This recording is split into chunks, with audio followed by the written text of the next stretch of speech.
The Secret Garden by Frances Hodgson Burnett. Retold by Claire West. Chapter 7. Colin and the Garden. Of course, it was most important that no one should see Colin, Mary, or Dickon entering the secret garden. So Colin gave orders to the gardeners that they must all keep away from that part of the garden in future. The next afternoon, Colin was carried downstairs by a manservant and put in his wheelchair outside the front door. Dickon arrived with his crow, 2 squirrels, and the fox, and started pushing the wheelchair gently away from the house and into the gardens. Mary walked beside the chair. Spring had really arrived now, and it seemed very exciting to Colin, who had lived indoors for so long. He smelt the warm air from the moor and watched the little white clouds in the blue sky.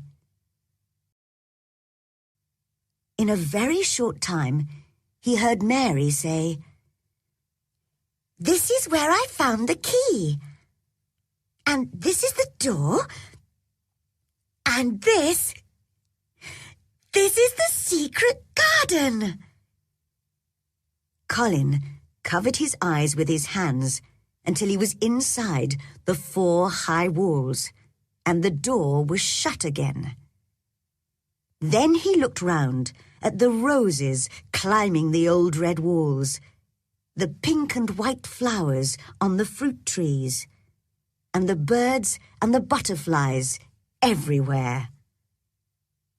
The sun warmed his face, and he suddenly knew he felt different. "Mary! Dickon!" he cried. "I'm going to get better. I'm going to live forever and ever and ever."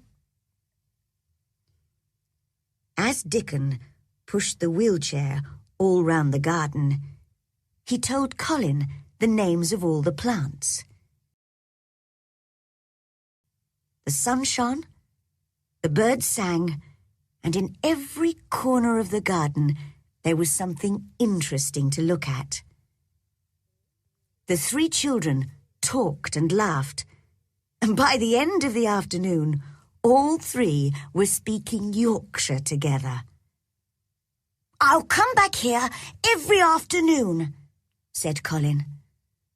"I want to watch things growing." "Soon you'll be strong enough to walk and dig. You'll be able to help us with the gardening," said Dickon kindly. "Do you really think I'll be able to walk and dig?" asked Colin. "Of course you will. You got legs like us." "But they're not very strong," answered Colin. "They shake and I'm afraid to stand on them." "When you want to use them, you'll be able to," said Dickon. The garden was quiet for a moment. Suddenly Colin said, "Who's that?" Mary turned her head and noticed Ben Weatherstaff's angry face looking at her over the garden wall. "What are you doing in that garden, young miss?" he shouted. He had not seen Colin or Dickon. "The robin showed me the way, Ben," she replied. You! He stopped shouting, and his mouth dropped open as he saw Dickon pushing a boy in a wheelchair over the grass towards him. "Do you know who I am? Asked the boy in the chair. Old Ben stared. You've got your mother's eyes, he said in a shaking voice. Yes, I know you. You're Mr. Craven's son, the little boy with a crooked back. Colin forgot that he had ever had backache. My back's as straight as yours is, he shouted. Ben stared and stared. He only knew what he had heard from the servants. You haven't got a crooked back? He asked. Or crooked legs? That was too much. Colin was furious, and it made him feel strong. Come here, Dickon, he shouted, and threw off his blanket. Dickon was by his side in a second. Mary felt sick with fear. Could Colin stand?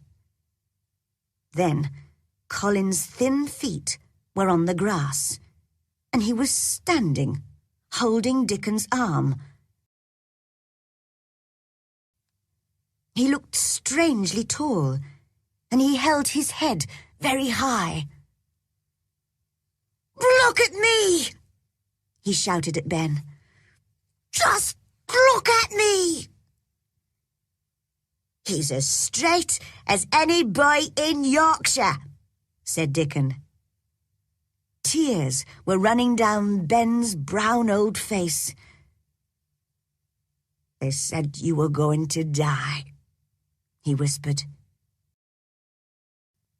Well, you can see that's not true, said Colin. Now, get down from the wall and come here. I want to talk to you. You've got to help us keep the garden a secret. Yes, sir, said old Ben as he dried his eyes. That was the first of many beautiful afternoons in the secret garden. Colin was brought there by Dickon and Mary nearly every day, and he saw all the changes that happened there during the spring and early summer.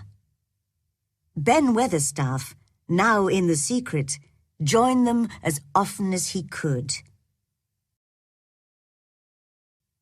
One day, Colin spoke to all of them. Listen, everybody. I think there's something like magic that makes gardens grow and things happen. Perhaps, if I believe in it, the magic will make me strong. Let's all sit down in a circle and ask the magic to work. So they all sat on the grass in a circle. Dickon with his crow, his fox, and the two squirrels, Mary, Colin, and Ben. Colin repeated these words several times. The sun's shining. That's the magic. Being strong. That's the magic. Magic, help me. Magic, help me. At last, Colin stopped. Now, I'm going to walk round the garden, he said, and took Dickon's arm. Slowly, he walked from one wall to another, followed closely by Mary and Ben. And when he had walked all the way round, he said, You see, I can walk now. The magic worked. It's wonderful, cried Mary. Your father will think he's dreaming when he sees you. I won't tell him yet. I'm going to keep it a secret from everybody. I'll come to the garden and walk and run a little more every day until I'm as healthy as any other boy. Then, when my father comes home, I'll walk up to him and say, 'Here I am, Father. You see, I'm not going to die.'" Now began a difficult time for Colin and Mary. Dickon told his mother about it one evening as he was digging the cottage garden. "You see, Mother, they don't want the doctor or the servants to guess that Colin can walk and is getting better.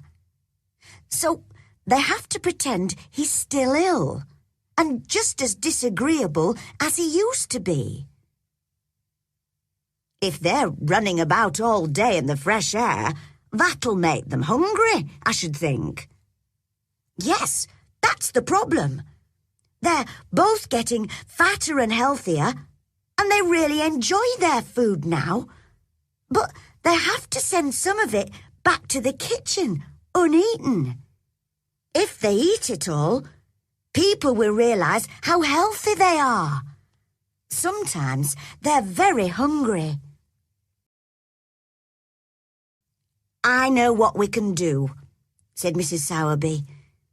"You can take some fresh milk and some of my newly baked bread to the garden in the mornings. If they have that, it'll do them a lot of good." What a game those children are playing! And she laughed until tears came to her eyes.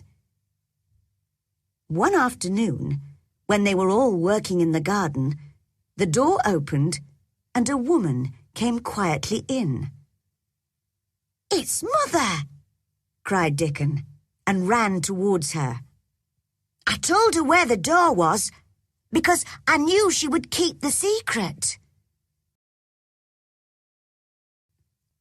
Colin held out his hand to her. "I've wanted to see you for a long time," he said. "Dear boy," Susan Sowerby whispered, holding his hand. "You're so like your mother." "Do you think," asked Colin carefully, "that will make my father like me?" "I'm sure it will," she answered warmly. "He must see you. He must come home now." "You see how healthy the boy is, Susan?" asked old Ben. "Look how strong and straight his legs are now." "Yes," she laughed. "Playing and working outside and eating good Yorkshire food has made him strong. And Miss Mary too," she added, turning to Mary. "Mrs. Medlock heard that your mother was a pretty woman. You'll soon be as pretty as she was." "Do you believe in magic?" Colin asked her. "I do," she answered. "But everybody gives it a different name. It makes the sun shine and the seeds grow, and it has made you healthy." She sat down on the grass and stayed for a while, talking and laughing with the children in the quiet, sunny garden. When she stood up to leave, Colin suddenly put out a hand to her. "I wish you were my mother," he whispered. Mrs. Sowerby put her arms round him and held him to her. "Dear boy, you're as close to your mother as you could be, here in her garden. And your father'll come back soon."